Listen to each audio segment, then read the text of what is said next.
Hello and welcome to another episode of morrislcrescue on this rather chilly November morning. Just gets weirder and weirder, hey? It's supposed to be summer now.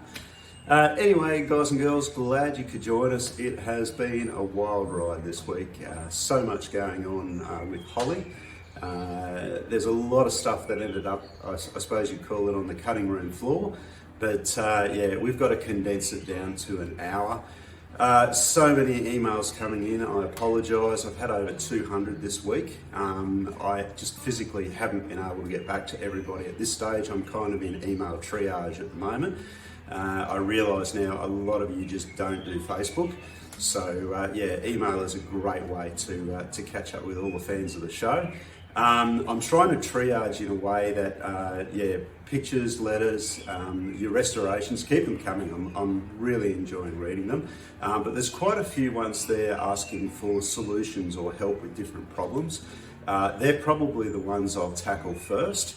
And then, yeah, I'll do my absolute best, guys, to answer everyone's questions. The mailbag has also overflowed. Yeah, we've got you guys are just wonderful. It's so hard to put into words just how humbling it is to have you guys respond in the way that you do. We've had cookies from Canada. We've had tools from America. We've had starter motor brushes from New Zealand.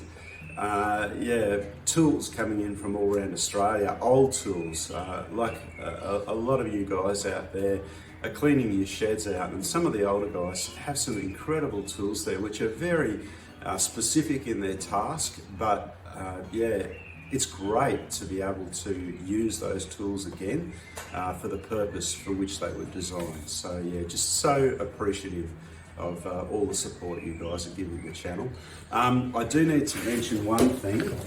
In the mail this week, we received this absolutely incredible hand-carved plaque. Now, I will zoom in on it for you, but it actually says JC's Workshop, and it's got the Morris Commercial emblem in the centre, all hand-carved out of an old Jarrett fence post. And this comes from some good friends of the show in Western Australia, Murray and Kelly, Sian, Lexi and Cobber, who also sent this beautiful Christmas card. And yeah, I'm sorry guys, Christmas came early.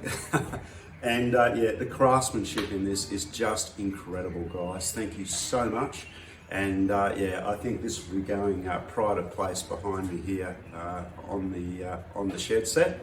So yeah, without any further ado, guys, we'll get into it. There is a lot to cover this week, and a bit of a mixed ending, but I won't spoil it for you.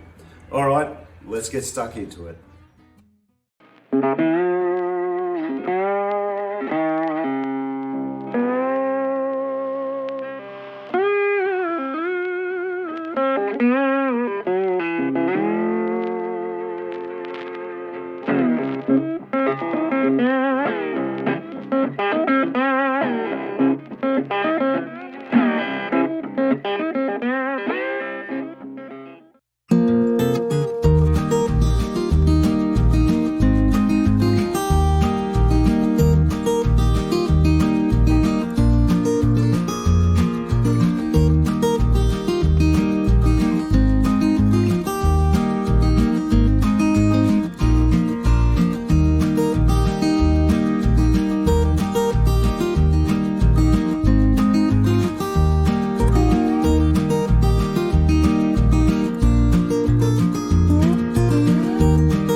Kind of hard to know exactly where to start here on this.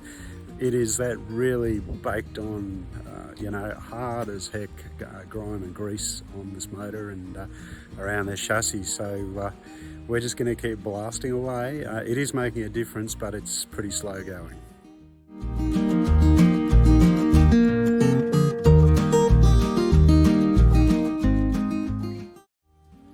Well, it was never going to be perfect, but I tell you what, there's actually an engine and gearbox under there. So that pressure wash has removed just a mammoth amount of years of built up crud. So yeah, we can actually see where some things are, and it's certainly going to make it easier to work around and yeah, do what we need to do. I'm just going to give this a quick hose out now. That grease and oil and muck is just baked on, absolutely baked on. So when it gets hit by the pressure washer, it just comes off like a bullet out of a gun. So yeah, we've got stuff flying everywhere. So yeah, we'll give this cap a bit of a hose out and have a final clean up.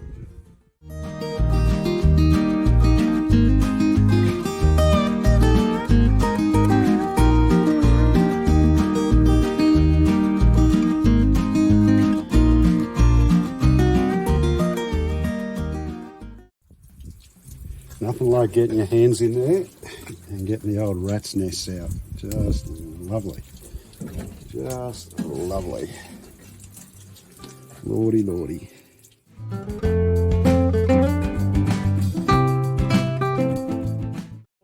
It's not going to make the truck run any better, but I tell you what, there's always that huge sense of satisfaction that you get when you give something a good clean with a pressure washer. I know you know what I mean, but yeah, the results speak for themselves, and we've now got a bit of an environment where yeah, I don't mind getting my hands in. So we're just going to do a quick little test here on the whole gearbox clutch thing at the moment. I can only get it into second gear at this stage. I can get it between neutral and second gear. Everything else is pretty much stuck up, and we'll get around to actually lifting this cover plate off and having a bit of a look at what's going on underneath here soon enough. But what I've been doing, I've just been working that clutch backwards and forwards in the hopes that we can free it up. So to sort of help you understand, once it's in neutral, we can turn that tail shaft quite freely.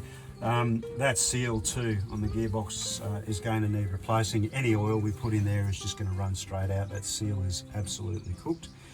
So if we put it back into second gear now and we push that clutch in, if that clutch was working, and then we should be able to freely spin that tail shaft, and the gearbox would spin with it. But yeah, look, it is not happening there. We are lock solid. So my best guess is that probably due to time, oil, rust, whatever it is that might be in that bell housing, we've got a clutch plate that's actually frozen to the pressure plate, or the flywheel for that matter. Look, I'm hoping we might be able to avoid actually splitting the gearbox and the motor, but something's telling me, yeah, that's going to be inevitable.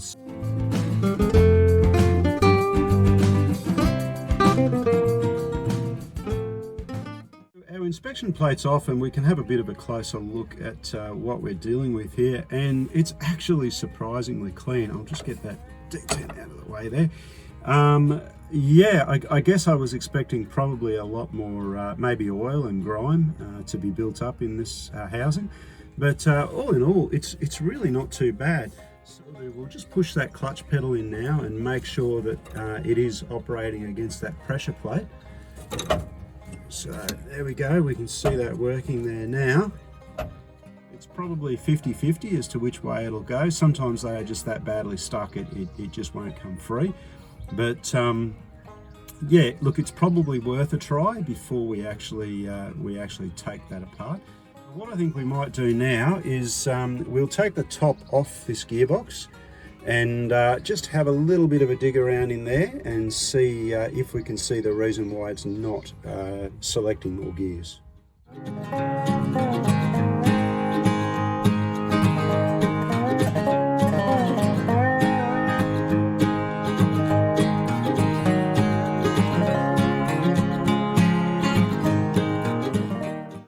Top of our gearbox now, and I guess there's probably no real surprises here. I'm pretty certain that our little reverse detent here is stuck. I should be able to put my screwdriver in there and get that detent to slide across. It basically locks out reverse, so you can't accidentally just throw it in there. You've got to use a certain amount of force to get your reverse gear in, otherwise you'd tear the gearbox apart if it happened by accident. So I think probably just a little bit of WD-40 in there or another lubricant will help free that up, and we'll probably get our reverse gear back.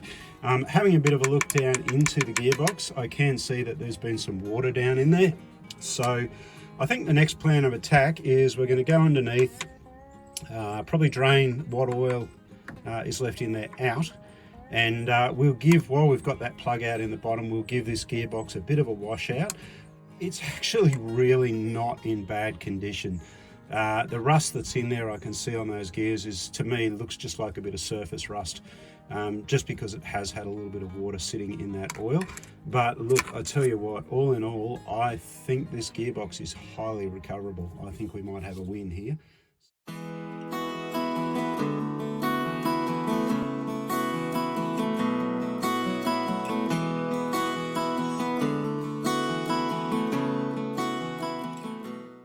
Well, as you saw from that little video, the oil is pretty average. So there's a lot of water mixed in there, which I couldn't really see from the top. Obviously the water goes to the bottom, oil floats on the top. Now that we've got it out, I think the best course of action will be to give that gearbox a really good clean out. Not really sure how best to describe the colour of this oil.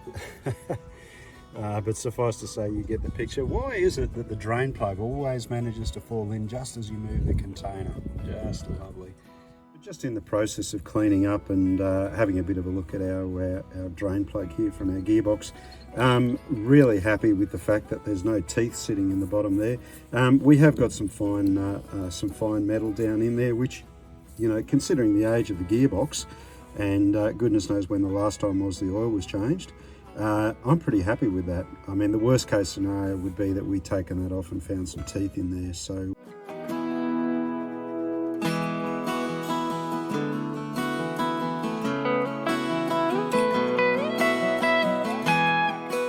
giving our gearbox a good clean out, and yeah, it's come up surprisingly well. A lot of that grime from inside is gone now, so we can probably see better what we're actually dealing with. Yeah, there's a little bit of wear and tear on the gears, but hey, we're talking about a gearbox that's plus 70 years old, so you've got to expect those sort of things. I reckon I'll have a bit of wear and tear by the time I get to 70. So we'll let that sit and dry out for a bit, and our next job is going to be tackling this seal here in the back of the gearbox.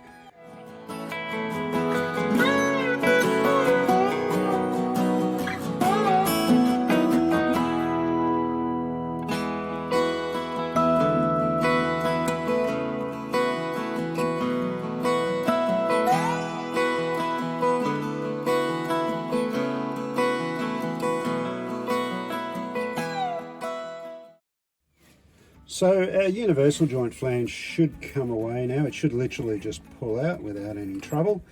There we go. And what you can see, that's actually the little drive gear there for our speedo. So we'll leave that up there on top of our gearbox. We'll also give it a good clean as well too. But what we need to do now is take this old seal out.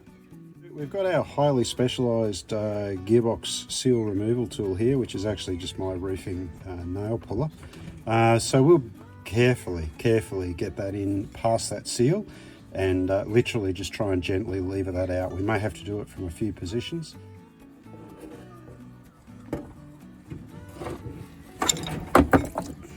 And there we go, that's one seal out. Well, this truck has definitely not ceased to be full of surprises, and one of those surprises I've just had here is the absolute lack of a groove cut in this assembly. I'm surprised. I'm really surprised. Normally I would expect to be able to run my finger over that and actually physically feel something. I can see ever so slightly there's a mark there where that seal has been sitting, but I'm even starting to wonder now if somebody hasn't machined this before me. Potentially, look, what I do is I actually machine these. Usually what happens is you get an incredibly bad groove around there that's about anywhere from 0.2 to 0.4 of a mil deep. I will literally put this flange in the lathe and then machine that area and get rid of that groove. But in this case, wow is all I can say. Not seen this before, so I'm just wondering now if somebody mightn't have been there before me. I cannot see, there's no sleeve being fitted to that, so it's not been re-sleeved.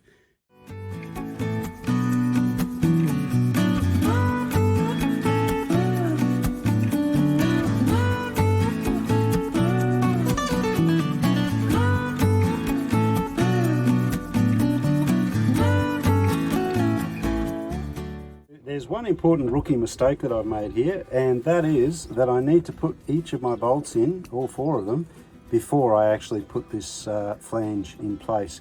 There's not enough room to actually get the head of the bolts past the anywhere along the edge of the back of that gearbox. So you've just got to pop your 4 bolts in with the flange and then bolt it up. So I'll be taking that flange off. This whole truck just keeps being full of surprises. I'd really counted on these uni joints being flogged out, but you know what, they're actually okay. The only thing I had to do was replace this grease nipple. It had sheared off, so I've got the base of that out with an easy out, and put a new grease nipple in there. I think we'll be right to put this tail shaft back on. I'm not too sure about the other end. I haven't really looked at the diff end yet, but certainly the unis on the gearbox end are in pretty good shape. Right, well, we've got our tail shaft all bolted back into the gearbox end now, so all we're simply going to do is make sure we get some grease into these unis. As I said, they feel okay, so we'll pump some grease through them and say a little prayer, and yeah, hopefully they'll be okay. I think our next job will be actually tackling the top of the gearbox cover. I think we can do better than a roofing nail in our little handle assembly here, so that'll be a job we can fix up. Probably more seriously down at the base here, where we've got this whole little ratchet assembly to lock the handbrake on. This ratchet piece is actually completely snapped off, and it's not something that's just happened. It's obviously been like that for a while, because you can see the rust that's formed up there, and the same down here as well too. So this is actually the second one of these that I've had snap off, and I will need to heat that up because it is a cast part, and weld that back on. So that'll probably be our first job, and we'll just give this whole assembly a bit of a clean up as well too. This knob's a bit loose, so yeah, we might see if we can sort something out there. And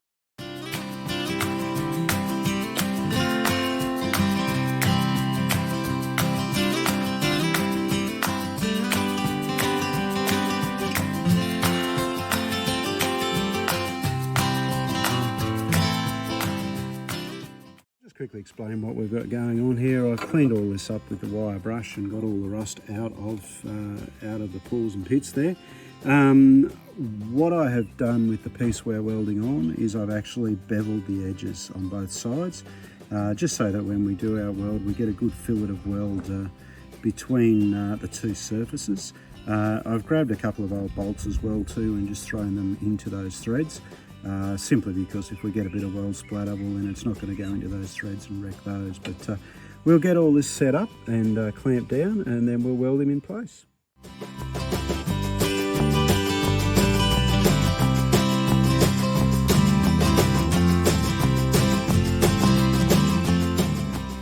Let's quickly show you what we've ended up with here. On the back side, we've got a fillet weld across there. I've still got to clean the flux off. Yeah, we'll give that a bit of a clean up, but we won't take much of that weld out. On the other side, we've got to get our other piece to mate in here, so there'll be just a little bit of gentle grinding work and a little bit of cutting work to do there, just to bring that surface back to where we can mate the section with the handbrake ratchet on it.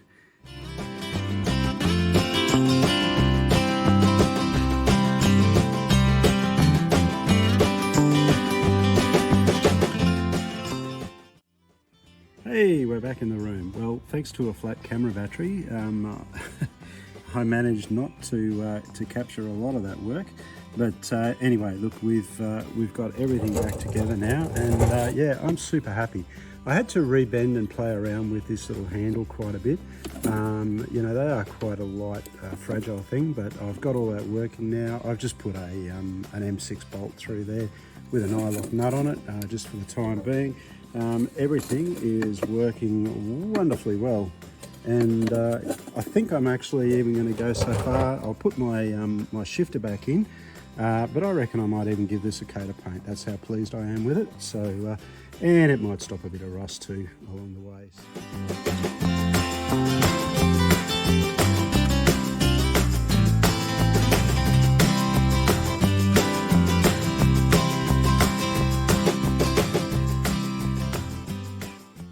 Well, we've actually had a day of reasonably fine weather. It's heated up here in the shed, and that has certainly helped the paint to dry nicely on our top of our gearbox there. So yeah, I think we'll need to make a gasket up for that. So we'll knock a gasket out. And the other thing I wanted to do, I've been thinking about it. I am going to fix this knob up here. I had Uncle Rob down just the other week, and in amongst all our fireside chats, he was telling me a few tricks for machining bushes and doing things just a little bit differently to how I'm doing them. And yeah, so I'm going to take one of his ideas and actually use it to make up an insert for this gear knob, shifter knob, and yeah, get it repaired and get it back on.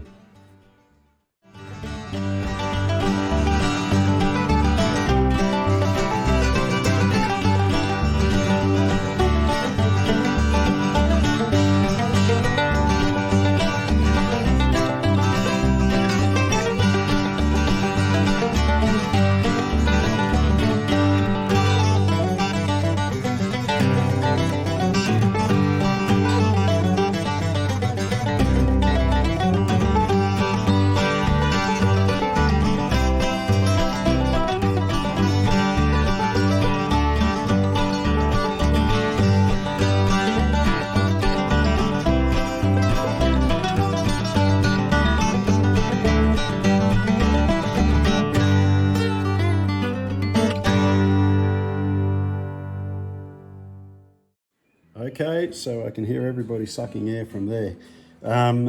What I've got happening here is I've got my little twin axis vise here. I've got a piece of steel bar running through underneath our shifter knob. I've just got a couple of pieces of cardboard here just to act as soft jaws against the sides of this knob. And I've squared this knob up to a 5/8 drill bit in both X and Y axes. Now, what I plan to do is just very carefully ease out some of this material in here. Now, this could well go spectacularly wrong. It's old Bakelite. Bakelite doesn't drill particularly well to start with. It tends to crack. So we'll just go steady, and yeah, this will either be a total disaster or we'll get exactly what I'm aiming for.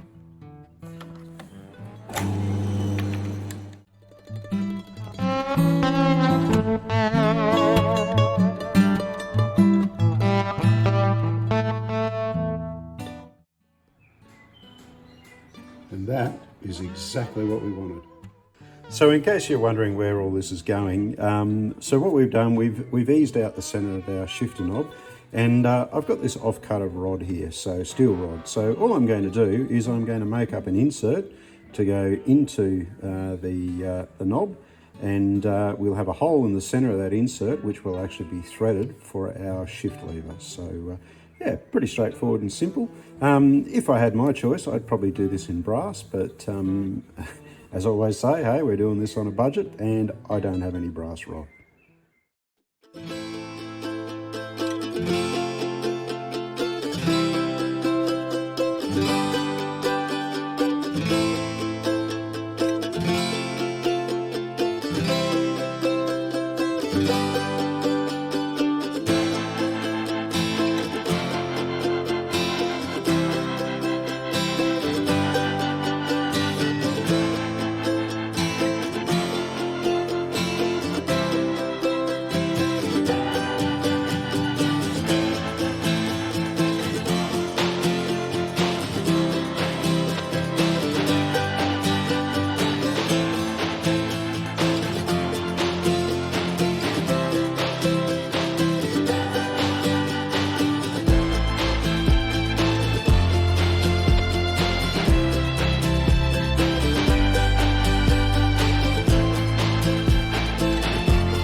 okay. I suppose you could say we've been mucking around a bit this afternoon.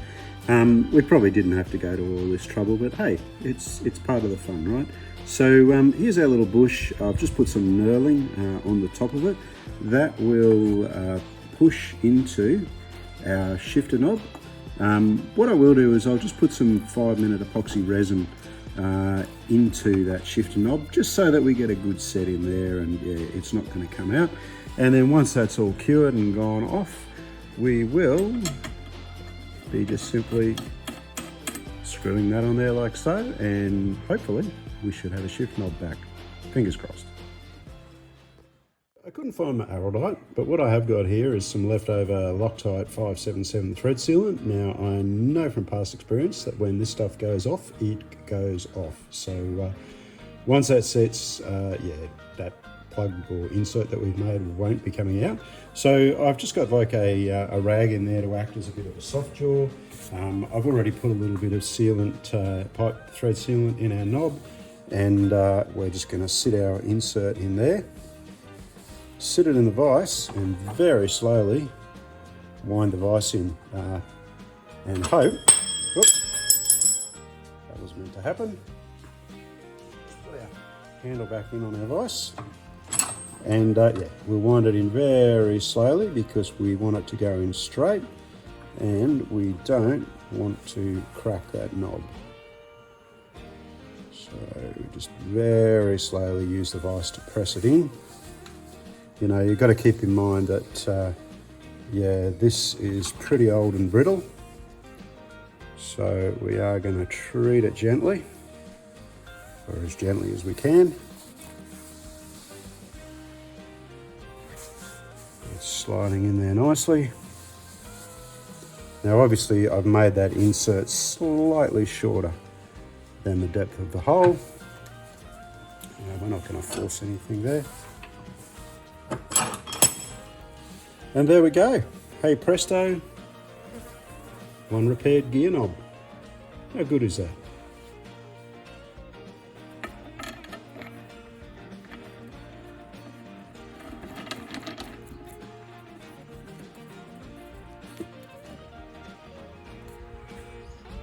Righto, good as new. There is no way known to man or science that we have got all of the gunk out of that gearbox. So I think what we've done, we cleaned it up as best as we can without taking it out or stripping it. So I'm going to pop this bottom drain plug back in, and then I think we'll actually put some oil in it, put the top on it, and we'll start working that shifter backwards and forwards, and seeing if we can get these gears to free up a little bit. I'm pretty confident now that we've got all that, as much of that rubbish out of there as we can. I think we might be in with a fighting chance.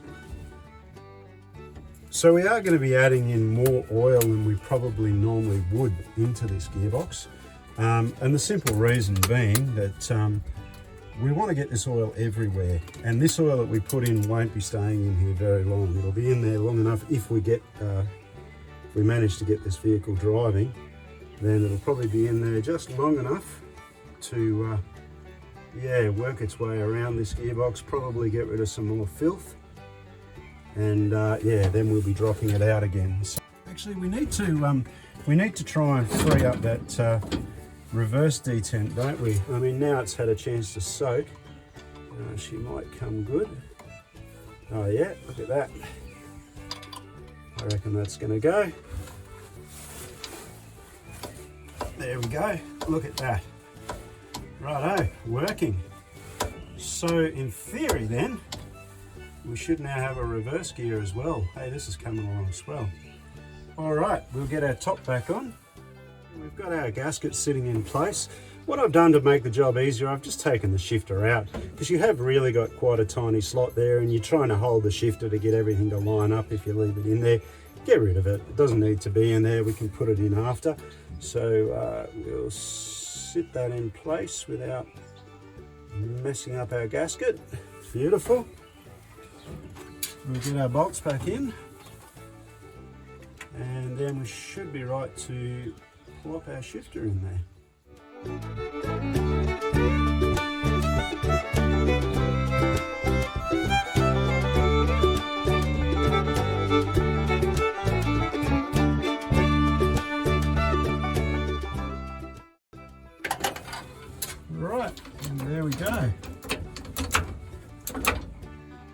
Hey, first and second, there we go. So third, no fourth as yet. But wow, so first, second, third, fourth. Oh yeah, we might have third there. Third, and what about reverse? Come on, reverse. Ooh. Not quite. We know that detent's free now. Come on. Hey, there we go. There we go. Reverse. You beauty. And I reckon it is just because it hasn't worked in a long, long time. That she's just, everything's just a little bit sticky. So let's work that in and out.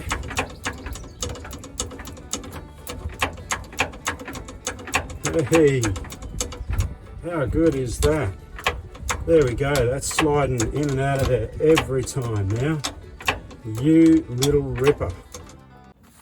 Well, another day on Holly the rescue truck.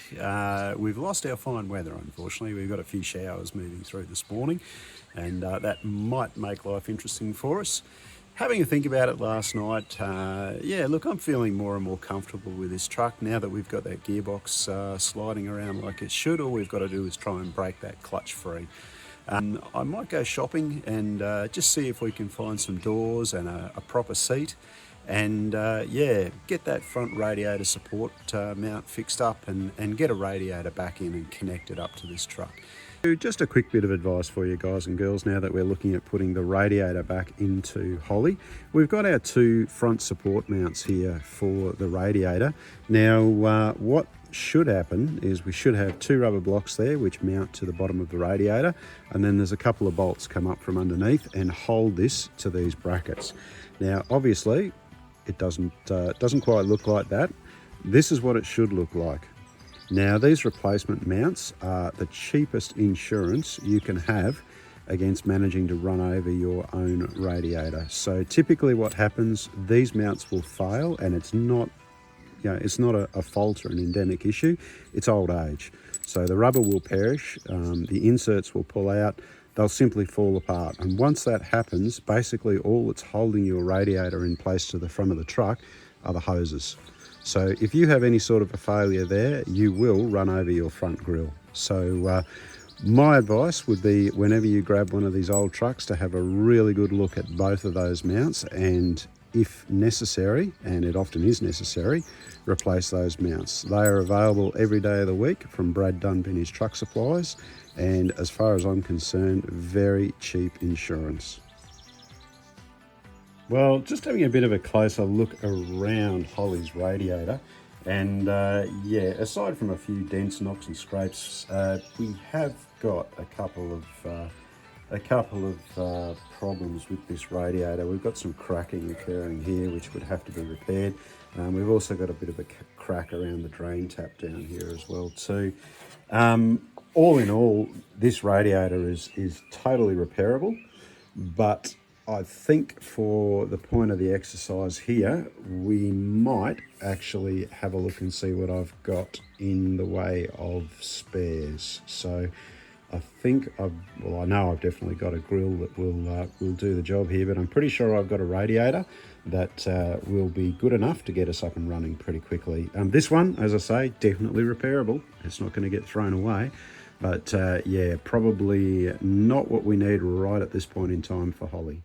You may well have seen this grill assembly before, tucked away in a quiet corner of the workshop up high out of the way. I think it might be winner winner chicken dinner. I reckon this will be the one that'll get us out of trouble.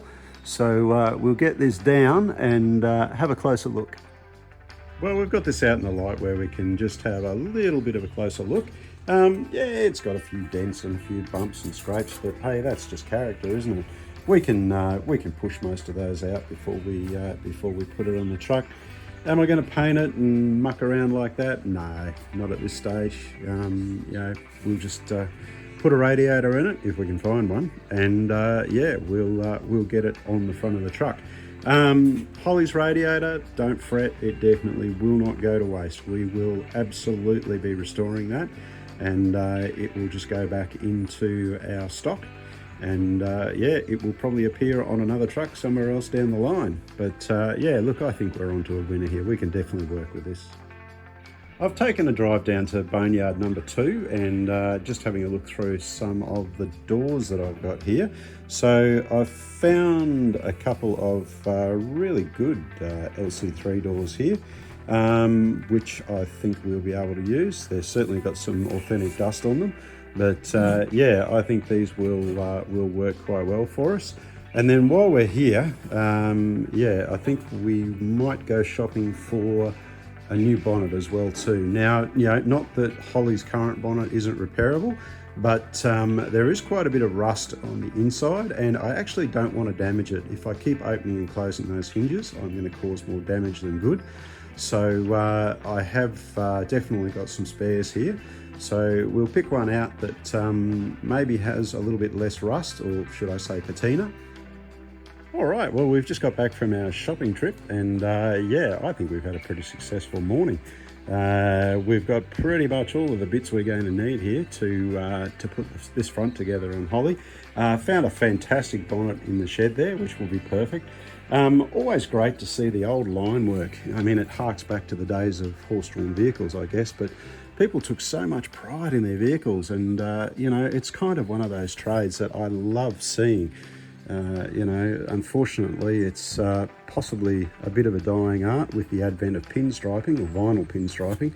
But yeah, that line work is just something else. So, but yeah, the other big find that we had was, ta-da, we managed to find a radiator.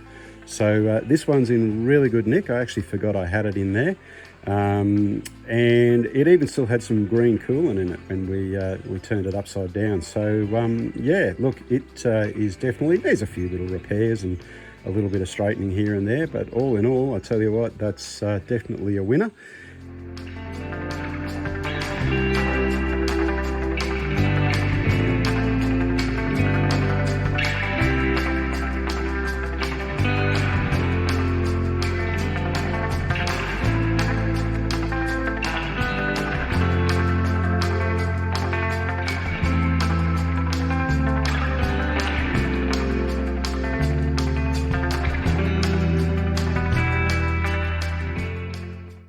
For those of you screaming at your television right now going, he's ruining that door, he's blasting away all that patina. Look, it's been a really quick and dirty spray job that someone has done probably many years ago. They didn't even bother masking up when they sprayed a lot of the door. That's the rubber door seal there that's completely covered in paint. And there's plenty of other spots on here, like the rubber around the little window there, that's also covered in paint. So this paint really, it's yeah, just flaking away. So giving it a good jet wash is probably the best thing we can do for it.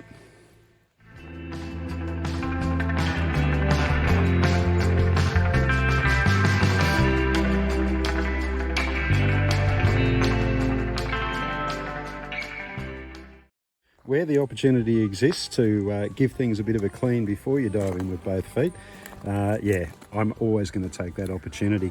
One of the really interesting things I've noticed here is this on the inside of the bonnet, number 94.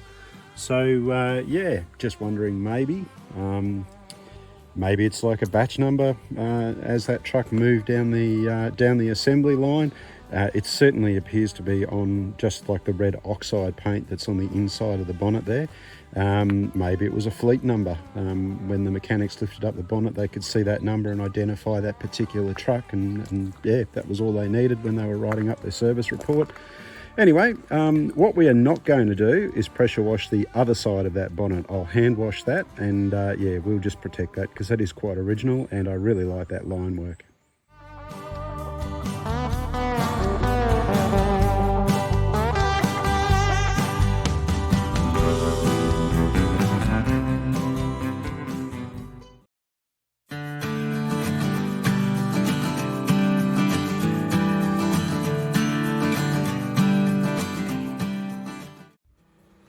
Well, happy to report that we have had 100% success rate here in loosening all these nuts and not snapping any of the little studs.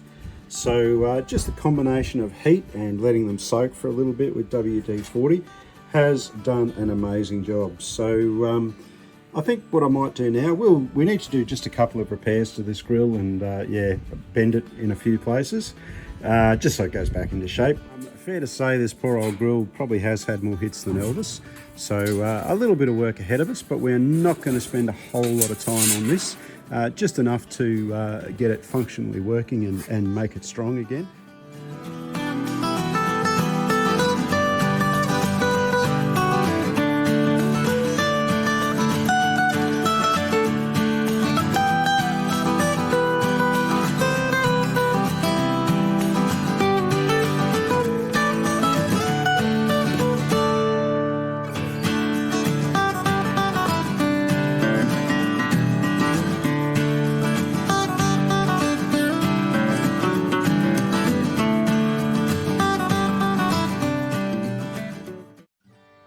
I'd be pretty certain everybody's got their own ways of patching grills and fixing this sort of damage.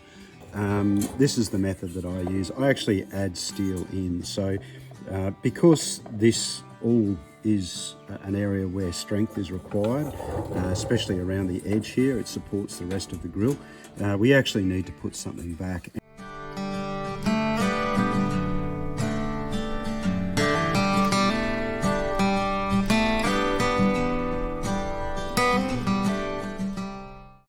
So just like that, now we've added that piece of metal in and have strengthened that whole area up there. And we can clean that up. We'll also do some work on the other side. We'll fill that gap on the other side. We'll basically repeat the same process here, join these two pieces back together, and then it'll give this whole structure a lot more integrity.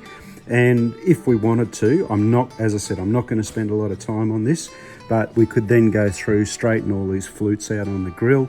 If we needed to, what I have done in the past is actually clean these flutes out where they've been quite thin and actually brazed, just literally run brazing rod on the inside where you won't see, and that strengthens that up if you do find that you've got a weak one. So yeah, just a quick little thing there that yeah, can make a bit of difference and definitely put some integrity back into the strength of the grill.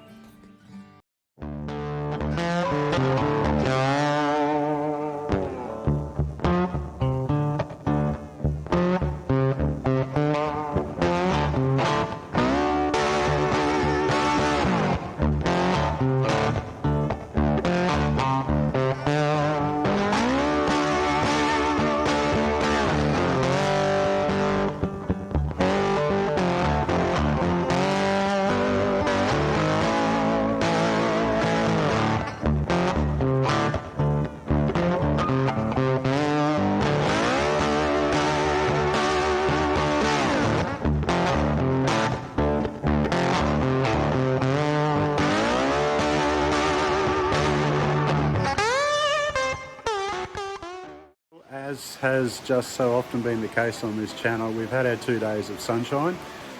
We chose to go down to Hobart and check out some Land Rovers, but we're paying for it today. It is just another very wet day. So pouring rain, progress is slow. Poor old Holly's still sitting out on a hard stand, but we're doing a bit with the radiator and a few other bits and pieces in the shed where we've got room. So we'll just keep plugging away and yeah, hopefully we'll get a break in this weather. Despite the rain still falling pretty steadily, it really hasn't let up all morning. We are definitely still making progress here. So yeah, just getting this radiator and front cowl assembly back together. I have had to repair this drain tap. The handle was actually broken off it as well. So I took it out, cleaned it all up, made up a new little handle for it and brazed that back on. So we can operate that now if we need to drain the radiator. And of course we've got our new radiator mounts on there as well too. So great example, guys and girls, of why you need to change these out. You know, if your radiator mounts look anything half as bad as this, then you do run the risk of tearing the whole front off your truck pretty much. So yeah, definitely a good idea to check those and replace them.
pretty much done for today. It's 8 o'clock at night now. The rain is still coming down.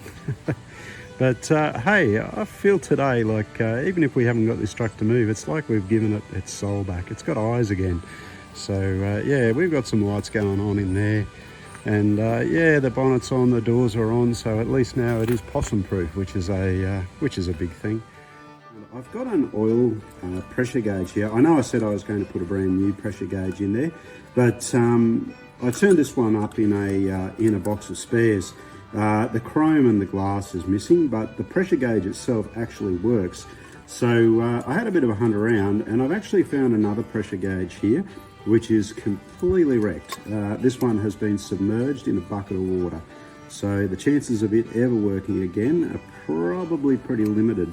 So it is the same basic Smith's gauge. So what I'm going to do is just take the glass and the chrome ring off here, clean it all up, and see if we can put it on this pressure gauge.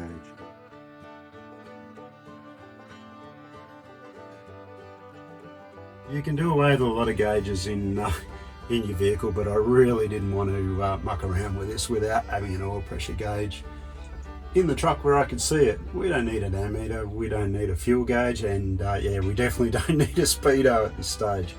But the oil gauge, yeah, kind of a no-brainer. In keeping with the rest of the truck, our starting system here is a little bit cobbled together. I mean, this wiring, this truck's been a positive earth, it's been a negative earth, and then it was converted back to a positive earth again. I don't trust that wiring, so I've just disconnected everything really via that little ignition circuit, and I've gone back to just using my alligator clip here, which is good enough for what we want to do. I'm just sitting a battery on the floor.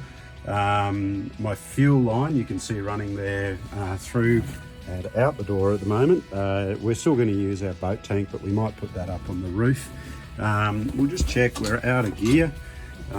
And realistically, there's no reason this truck shouldn't start. Oh, that was the other thing I had to do. I did end up just putting another switch in there. This is one that I've rebuilt a while ago. So I'm still trying to put Holly's original switch back together and get it working again. But yeah, this is still an original Lucas switch. So we've got our foot switch back. I put the battery in here just in case anything does go haywire. I can disconnect my ignition straight away and yeah, stop the truck. So alrighty, well we'll kick her over then and see if she'll start. No reason why she shouldn't. Oh, better check she's out of gear. Yep, rightio. See how we go here.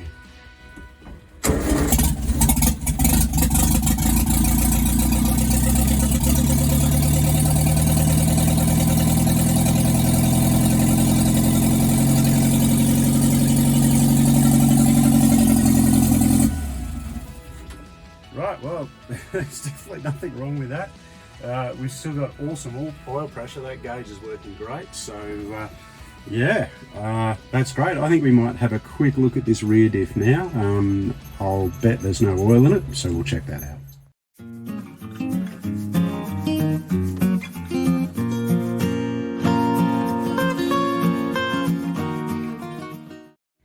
Well, I'm definitely not regretting pulling the plug out of the rear diff. This is like tar. It is a really heavy, yucky oil. Yeah, who knows when it was last changed. I'm sort of leaning towards the thought that it's either a really, really heavy, heavy-duty oil, or it's had an additive put in there at some stage, which certainly wouldn't surprise me. Very glad we had a look at that and got rid of it, but yeah, we'll put some 80-90 in there, and but it's probably going to take a little while for that to finish draining out, I think, so we might even let that sit overnight.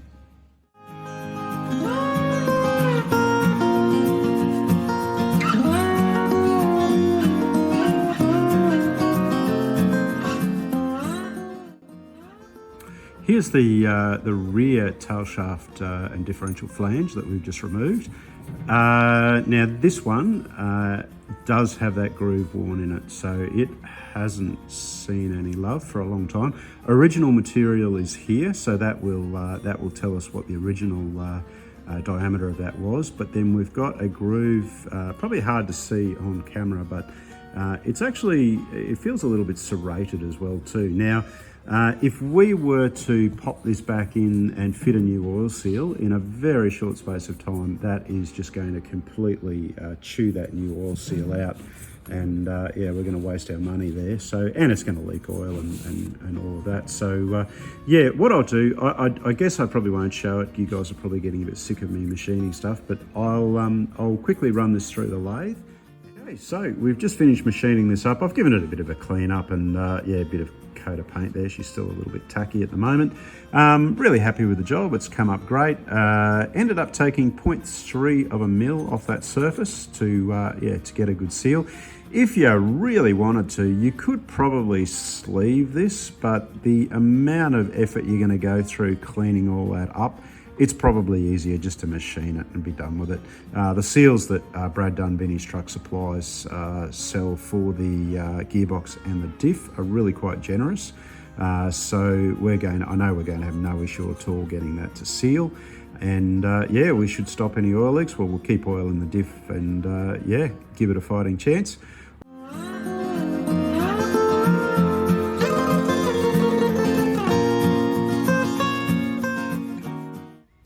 Next day now, and we've let our oil drain overnight out of the diff. She is chunky. So yeah, definitely glad that we're getting rid of that. We'll get our bottom drain plug back in now and yeah, get some oil back in this diff.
To notice that the spring, throttle return spring is missing there, and I thought, oh crikey, here we go, this will be the next thing. And yeah, lo and behold, I looked down in here and hey presto, there's our missing throttle spring. Now what are the chances? This truck has been bounced around, it's travelled a lot of miles on the back of a trailer, and yet after all of that, I've even hit it with the high pressure water cleaner, and that throttle spring has stayed there, kind of like it was meant to be, hey? So we'll clean that up anyway and get that back where it should be. But yeah, what a little find, very lucky there.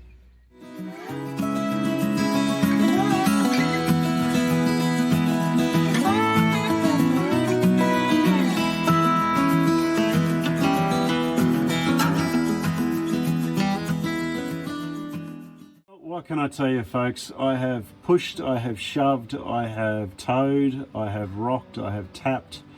I've pulled out just about everything I can think of to get this clutch to unstick. My best guess now is it is pretty well stuck to the flywheel. I have one last trick left in the arsenal. And this is something I really haven't tried probably since my late teens, and last time I did it I nearly ran over my dear old dad who was helping me. We are just looking full Beverly Hillbillies at the moment. We've got the fuel tank strapped to the roof. I've thrown the trolley jack underneath the diff centre here and just jack that up so that we can free spin both wheels. Now again, the idea here is to put the truck in gear, push the clutch in, start the truck, and those wheels will start free spinning. Bring the revs up a little bit and then drop those wheels on the ground as quickly as we can off that trolley jack and try and transfer that energy back through the tail shaft into the gearbox and yeah, hopefully shake that clutch off that flywheel. That's our last ditch plan at this stage. We've tried everything else. If this doesn't work, well, the gearbox is coming out.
So it's been an interesting day to say the least, and the wash up is I've got some good news, I've got some bad news, and I've got some really bad news. Anyway, look, I've had a ton of fun this afternoon driving this old truck around. As you can imagine, I love these old trucks. So yeah, I got her up as far as third gear. You don't need a clutch to actually change gears in these trucks. You can double clutch them, and if you get your revs right, they slide in just fine. Third gear was probably about as fast as I dared go around the paddock. And yeah, look, she's changing gears beautifully. No funny noises from the rear end. So yeah, look, gearbox and diff seem pretty good. The clutch, however, different story. So yeah, what you've actually seen on camera there this afternoon is probably a tenth of the work that we've actually put in to try and free that clutch up. Yeah, lots going on behind the scenes to try and actually get that clutch to break off the flywheel, but no matter what we tried, it just wouldn't budge. So yeah, at the end of the day, our shortcuts didn't work, and yeah, we are going to have to split that gearbox. So the really bad news, unfortunately, is I found a crack in the back of the block. Now, that crack may just have been what necessitated this truck being parked up. So it's not a huge crack, and the good news is it is actually repairable, or I think it's repairable anyway. So I'll show you that in a sec. But yeah, look, I'm pretty happy with the result. As I say, she's driving again after goodness knows how many years. And don't forget too, if this engine was, beyond repair, well, we have got that other engine that we picked up, I think, in episode 2. So, yeah, look, there's plenty of options for us here. It just all involves a lot more work, that's all. So, but we're not afraid of that here. All right, guys. Well, look, it's been a ton of fun. I'm so glad that you could join us. And from me to you, safe travels, happy restorations, and bye for now.